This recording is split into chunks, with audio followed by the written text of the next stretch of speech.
असं म्हटलं जायचं इतिहासामध्ये किंवा त्या काळामध्ये की तळ कोकण जर तुम्हाला त्याच्यावरती वर्चस्व करायचं असेल, हा गड तुमच्या ताब्यात पाहिजे मेन.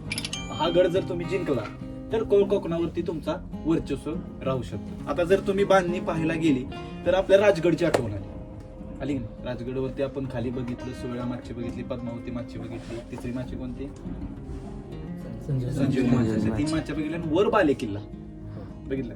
त्या पद्धतीने आपल्याला थोडीशी बांधणी आपल्याला पाहायला मिळाल. आता पावसाळ्यात जर गेला, आपण पावसाळ्यात राजगडची मोहीम केली, त्याच्यामध्ये बघा आपल्याला किती वरती त्रास व्हायला झाला का नाही. आपल्याला धरून चालता पण वरती इतकं पाणी पडत होतं आणि घसरत होतं, तरी पण आपण वरती जाऊन बाले किल्ला वगैरे पाहून.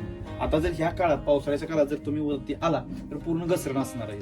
आता दुसरी गोष्ट, कोतरी गडच का नाव, बरोबर, दुसरं पण गडाला नाव देता येत होतं. तुम्ही जर आता मधल्या भागापासून वर आला, जिथं आपल्याला पाहायला मिळतं की पूर्ण हा कातळ आहे आणि हा कातळाच्या पोटात कोरून हा मार्ग तयार केला, बरोबर आहे ना. म्हणजे कोतळामध्ये हात घालून पायऱ्या कोरल्या असल्यामुळे कोतळी गड असं आपल्याला इतिहासाच्या दृष्टीमध्ये इतिहासाच्या पानांवरती त्याची माहिती मिळते.